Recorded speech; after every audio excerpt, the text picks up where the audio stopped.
Se quiser começar, Marcelo. Foi. Já foi.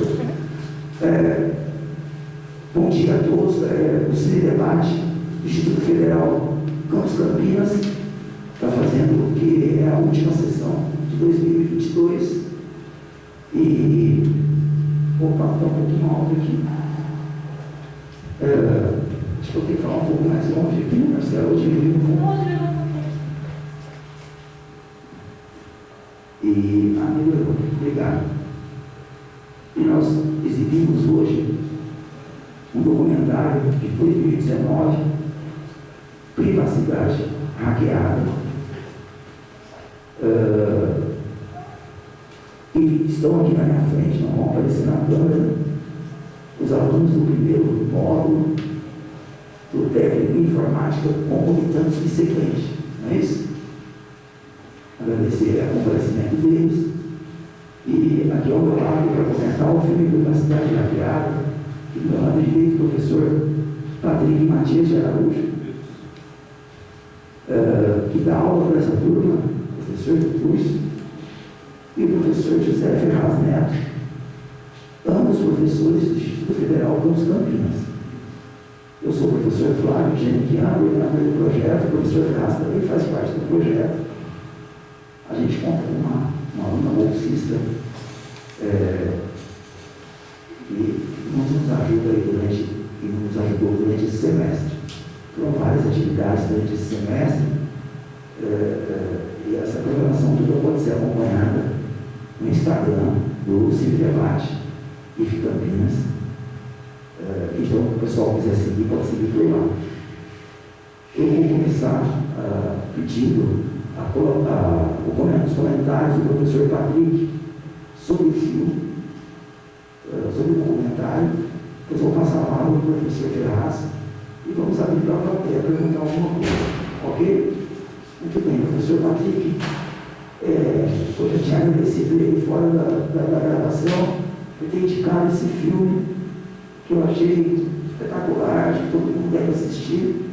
E as suas impressões sobre o filme, por favor. Sim. Eu comecei a ver esses filmes sobre... Na verdade, esses filmes entram nessa temática, né, de dados, etc. Porque eu já falei com a minha turma, né, que eu faço mestrado sobre aprendizagem de máquina. Né? Então, tudo isso está relacionado com esse contexto maior de inteligência artificial, dados. Né? E aí, na verdade, eu tinha sugerido passar um filme chamado Code Bias, né? Seria como um enviesamento codificado, assim, né? Onde esse filme, Code Bias, ele vai falar sobre como os algoritmos, né, das redes sociais, etc., na verdade, eles ampliam cada vez mais essas questões sobre racismo, essas coisas que a gente quer evitar na sociedade, né? Esses discursos bem pesados aí, né? Só que aí eu acabei mudando essa trajetória para esse filme, que também eu tive que assistir, chamado Privacidade Hackeada, que já está nesse contexto maior sobre manipulação dos dados, né? Ainda mais por essas questões maiores como eleições. Isso é um contexto que a gente vê tanto aqui no Brasil como no exterior, né? Na verdade, como se abriu esse precedente, né, desde 2000, desde o começo dessa década, né, esse precedente de você utilizar esses dados para as questões sociais, né? Então, mesmo com a Cambridge Analytica fechando, você não consegue mais fechar essa porteira, né? Então a gente vai ter que conviver com essa realidade. Então esse filme serve exatamente para conscientizar, né? Nesse sentido, para como a gente lidar com essa nova realidade que a gente vive, né? Então, basicamente isso. Eu recomendei esse filme basicamente isso, para a gente cada vez mais se acostumar com isso, né? Que essa é a nossa realidade. E basicamente é isso. Vocês querem? Eu vou passar a palavra para o professor Ferraz e as perguntas. Eu acabei de pensar uma pergunta que eu estou curioso da área, mas os alunos também podem perguntar. Vou passar para o professor Ferraz fazer um comentário breve também. Tá? E a gente abre para a plateia. Alô? Oi, pessoal, tudo bem? Bom, acho que eu não tive prazer ainda de ser professor de vocês, né? Mas a gente nunca sabe, né? Aqui qualquer dia. Eu sou professor de filosofia, né? E então meus comentários vão ser mais do lado, né, de filosofia, de ciências humanas. Eu trouxe algumas coisas mais para a gente ajudar a pensar, né, no que aconteceu. Inclusive eu vou falar sobre alguns livros, mas assim, muito rapidamente, tá? Aqui eu escrevi um negócio, a mão pelo computador quebrou, então eu trouxe uma colinha aqui, mas eu não quero ficar lendo, eu queria só trazer mesmo as coisas, né, que às vezes algumas coisas, citações, coisas assim, eu leio, mas eu vou tentar mais uma conversa, né? Bom, a primeira coisa que vem à mente, né, do filme, né, e vocês vão ver que tem vários outros filmes aí, né, sobre as questões de manipulação e tal, é aquela que se você usa alguma coisa e não paga, né, você, uma mercadoria, né, na internet não paga, você é a mercadoria, né? E é bem isso, né? Você acaba deixando os dados lá, né? Eles mostram as coisinhas que apareciam no Facebook e tal, e bastava você preencher, né?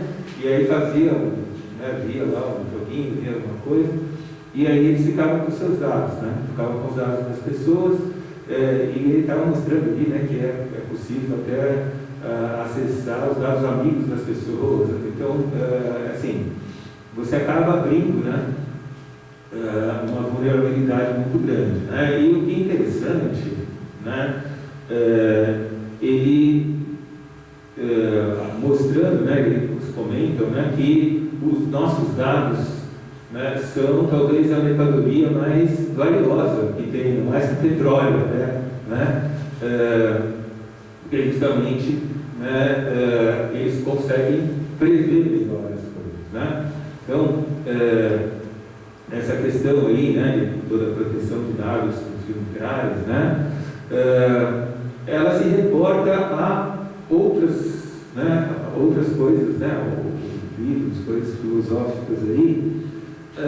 Talvez, assim, o primeiro filósofo que a gente pode lembrar, né, é o pessoal da escola de Frankfurt, né, o Theodor Adorno, o Max Horkheimer.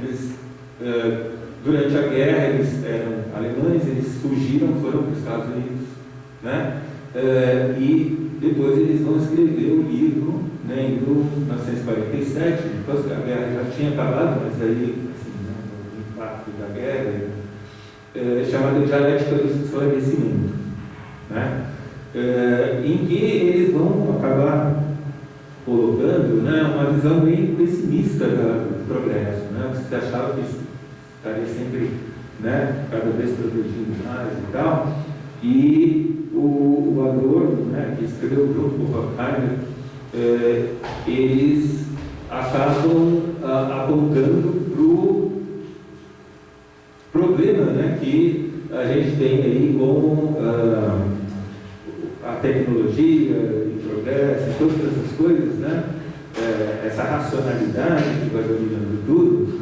ela acaba tendo os seus retornos. É claro, ele escreveu isso depois da guerra, né, tem um impacto da guerra, claro, né, as pessoas morreram e tal, então pararam um pouco, né, com essa visão aí de que cada vez a humanidade é progredindo mais e mais, né, e eles começaram a prever, né, as dificuldades, né, que essa racionalidade traz, tá? Bom, não sei se vale a pena também ficar. Acho que vai demorar muito. Eu vou pular as citações que eu tinha aqui, mas assim, é bem interessante, depois eu posso entrar, mas eu só queria, assim, ele escreve isso no capítulo 3 desse mesmo livro, Dialética do Esclarecimento. Ele tem, chama Indústria Cultural e o esclarecimento como mistificação das massas, né? Então ele vai mostrando como que as pessoas eram manipuladas, ok? E isso ele está falando quando os meios de comunicação ainda era basicamente o rádio, jornais, né, outdoors, né? A televisão estava muito no começo, naquela época. Claro que depois ele vai escrever até 69, que ele morre, aí ele vai pegar um pouco do início da televisão, cinema, ele fala bastante, né? E aí você tem talvez uma leitura mais crítica dos meios de comunicação que até hoje a gente guarda, né? E quando a gente vai olhar para esse tipo de coisa que está acontecendo, né, a gente não deixa de pensar nisso, né? Por isso que eu trouxe o nome dele aqui abaixo.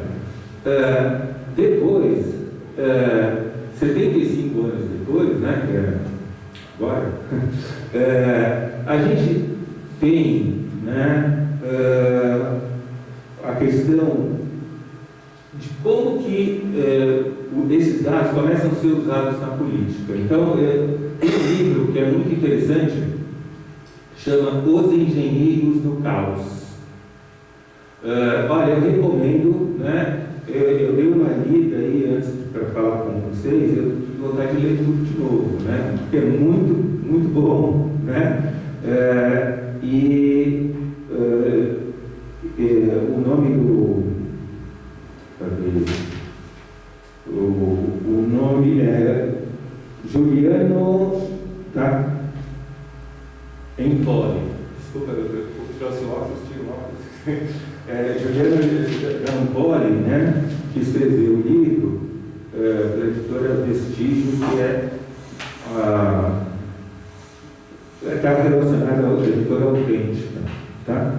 Bom, nesse livro ele começa a falar sobre o movimento, um partido da Itália, né? Aliás, você tem alguns partidos hoje, se você falar em termos mundiais, né?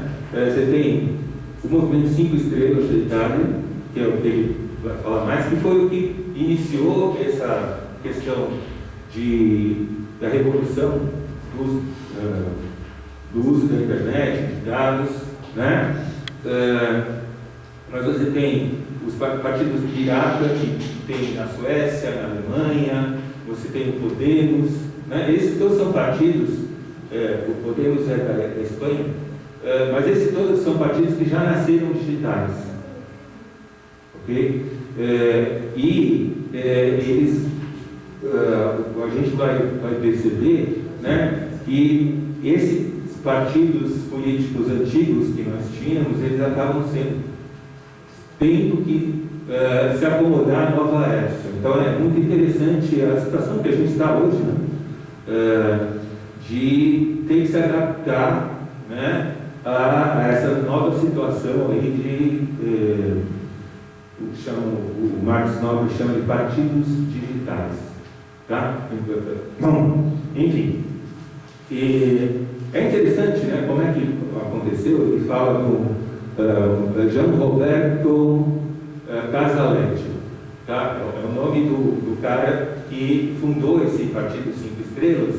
Ele começou a perceber, ele trabalhava, né, na área mais técnica, né? Ele começou a perceber que as discussões que existiam, né, em fóruns assim, que quanto mais gente tinha a favor de uma determinada posição, né, mais as pessoas acabavam tomando aquela posição. Então ele começou a usar robôs, né, e tal, para poder influenciar a tomada de decisão das pessoas, né. Aí o que é interessante nesse Partido 5 Estrelas, né, é que é um partido que tem um dono, né? O dono é esse Casaletti, e ele contratou um comediante chamado Beppe Grillo, né? Que vai meio que é um entertainment, né? Ele vai aparecer dentro do site lá do Movimento 5 Estrelas, né? E as pessoas têm a oportunidade de conversar diretamente, né? E impor as questões e tal. E o que é interessante, eles vão fazendo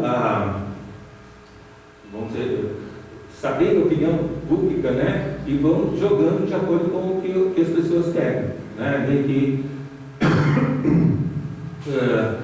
então não tem uma ideologia de direita ou de esquerda. Ele pode um dia pegar uma questão que é mais de esquerda, outra que é de direita. Ele não tem que ter coerência, né?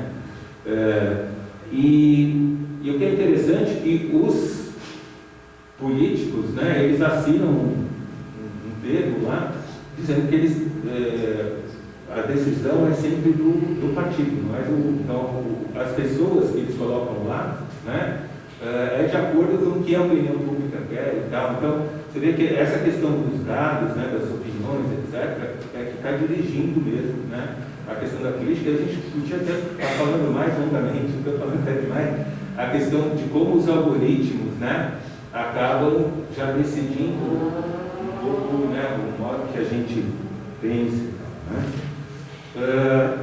Então, fica essa dica, né, dos engenheiros do caos. E o que é interessante, quando a gente fala do Brexit, e também fala desse livro, né, sobre o Brexit,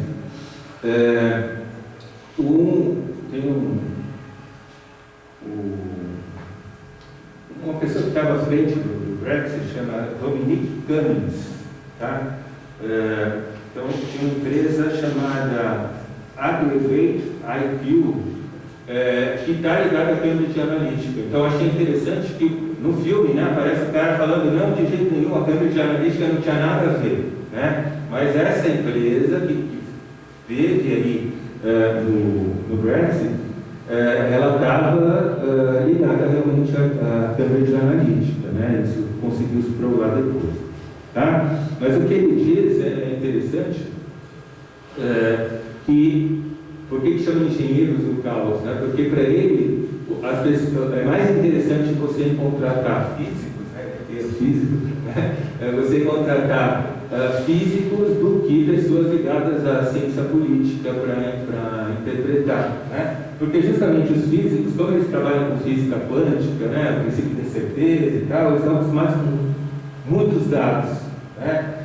E que você não vai procurar uma molécula aqui, você vai procurar um agregado, né?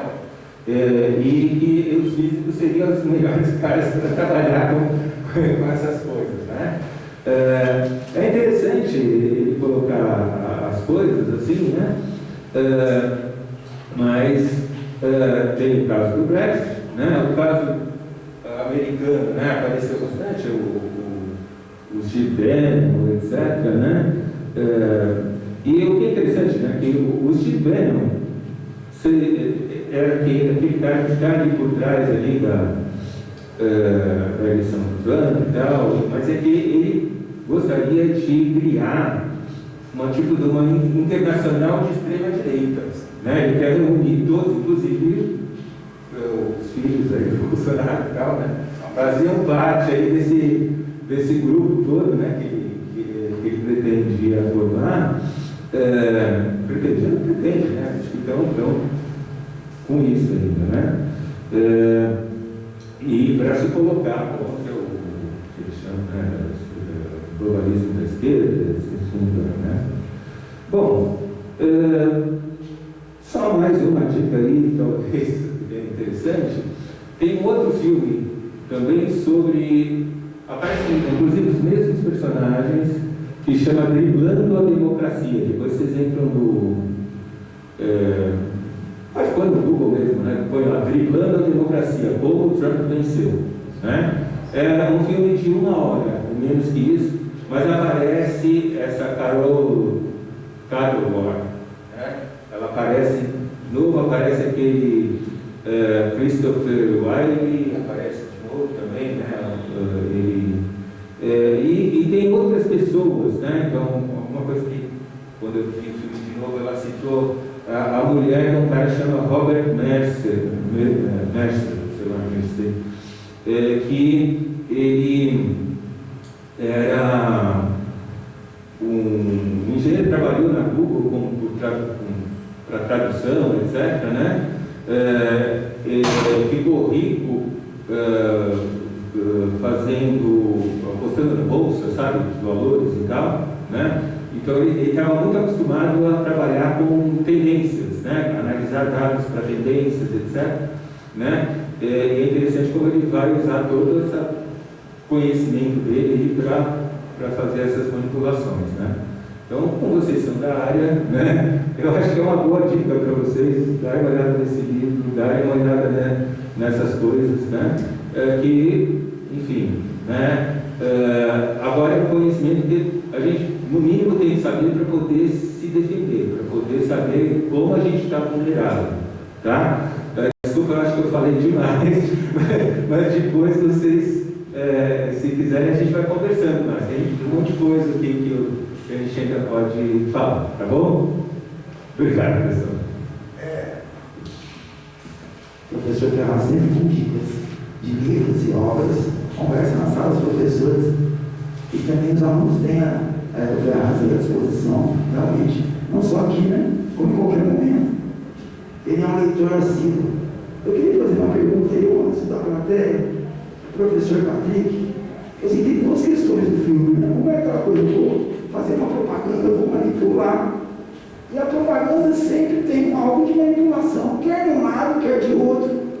É claro que as questões das fake news é um outro capítulo, não é nessa que eu queria entrar. Mas a questão do filme é o uso irregular, que também é importante, que aquele uso por baixo da lei, ou no caso dos Estados Unidos, não havia lei para isso. Ele faz a demanda na Inglaterra, que nos Estados Unidos não tinha lei. Não sei se aqui no Brasil há, mas a minha pergunta é, isso está acontecendo, isso pode acontecer, continua acontecendo, quer dizer, os dados dos nossos alunos, quão seguros eles estão? Se você tiver alguma coisa... Então, essa coisa da legislação, né, em muitos países do mundo, isso acontece exatamente porque não tem essa regulação, né? Então, aqui no Brasil a gente vai ter, por exemplo, a Lei Geral de Proteção de Dados, na Europeia, essa se chama... Na Europeia, acho que primeiro nasce na União Europeia, essa Lei Geral de Proteção de Dados, eles importam para cá, né? Basicamente é igual essa legislação. Então, é exatamente por essa falta dessa regulação que isso aí prospera, né? E aí, ainda assim, muitos países ainda não tem, porque é uma coisa ainda incipiente, etc. Então, o pessoal está querendo ainda alcançar toda essa questão, né? Que as empresas impõem, etc. Mas, por exemplo, aqui no Brasil, apesar da lei exigir, né, no caso aqui no Brasil, né, que porque antes você tinha essa questão, né, o dado deveria ser tratado aqui no Brasil, né, como uma questão de soberania, o dado deveria ser aqui, né. Só que aí, como tipo assim, essas empresas colocaram bastante resistência a isso, eles acabaram estendendo para, tipo assim, não precisa o dado necessariamente ser tratado aqui no Brasil, mas a empresa pelo menos tem uma representação aqui, né? Então, se você for ver, até o começo da década passada, o Facebook não tinha uma sede aqui no Brasil, né? O Twitter também não, etc. Agora eles possuem uma sede aqui no Brasil, exatamente por essas questões jurídicas, essa questão de lidar com o público, comunicação, etc.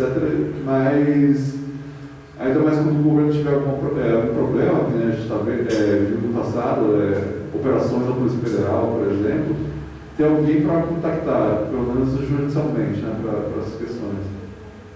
Mas a questão do dado ainda é primordial, assim, né, porque tipo assim, os dados vão todos para um servidor lá nos Estados Unidos, né, e isso quando está nos Estados Unidos, né, porque quando você vê essas coisas do processamento de dados, como é uma coisa que requer bastante energia, né, e calor, eles mandam para esses países meio nórdicos, assim, né, tem servidor que está assim, na Sibéria, na Rússia, né, na Finlândia, etc. Né?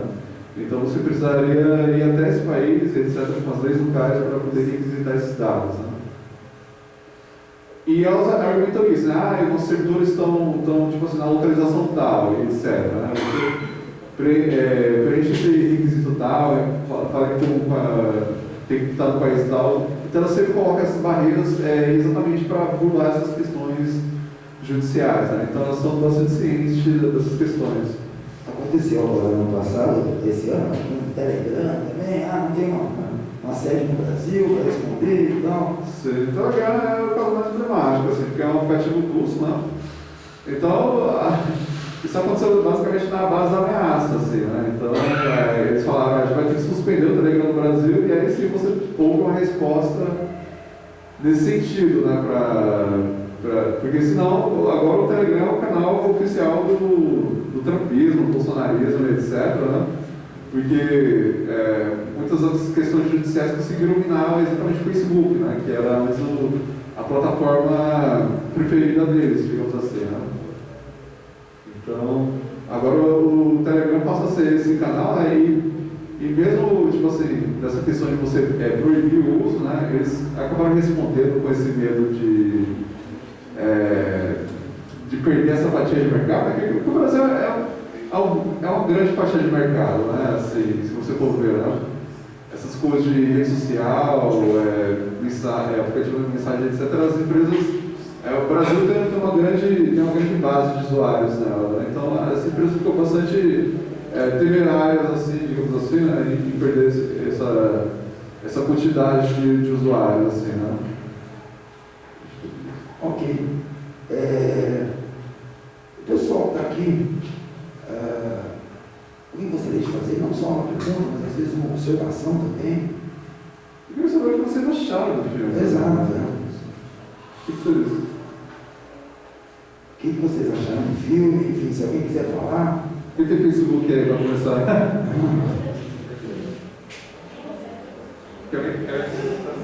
Por favor. Alguém quer fazer uma observação, quiser fazer aqui na frente, ou quiser falar, a gente reproduz um pouco aqui também. Esse filme foi mais baseado na base da empresa, não foi? Na o quê? Esse filme é na base de dados, certo? Sim. Só que aí que tá. Essa base de dados só vinha dessa empresa ou vinha de mais empresas? Então, quando a gente fala de, tipo assim, se você for ver, a Cambridge Analytica era uma empresa e ela colhia esses dados que estavam basicamente a céu aberto no Facebook, né? Então, grande parte desses dados vinha do Facebook, mas não só do Facebook, entendeu? De outros lugares também eles colhiam esses dados, entendeu? Então, basicamente, como eu trabalho com comunidade de marketing, a gente colhe informações de vários lugares para você ter, tipo assim, essa quantidade de informações cada vez mais rica, né? Então, tipo, se você sabe mais sobre determinada informação, você vai ter mais informações, você vai poder tomar melhores decisões, etc, né? Então, essa Cambridge Analytica tipo assim, eu não vou falar assim mas a maior parte dos dados dela era provido do Facebook, né? Porque, tipo assim, se você for ver esse Facebook nessa época, 2014, 2015, né? Era basicamente um território, assim, explorado, assim, né? E, tipo assim, qualquer pessoa, se você fosse desenvolvedor, poderia ter acesso aos dados de qualquer pessoa, assim, né? Então, eles pegavam essas informações, né? Eu não sei se vocês já tiveram contatos, assim, tem uma espécie de uns questionários que eles fazem no Facebook, que é assim, né? Não é bem questionário, é basicamente uns quizzes, assim, eles falam, para que lugar você gostaria de viajar, né? Eles vão montar um perfil psicológico, por exemplo, assim, fala da sua personalidade, você é uma pessoa mais extrovertida ou introvertida, né? Você gosta de comer o quê? Arroz ou feijão? Então eles vão montando as informações com essas bases, essas perguntas bem inocentes, assim, né?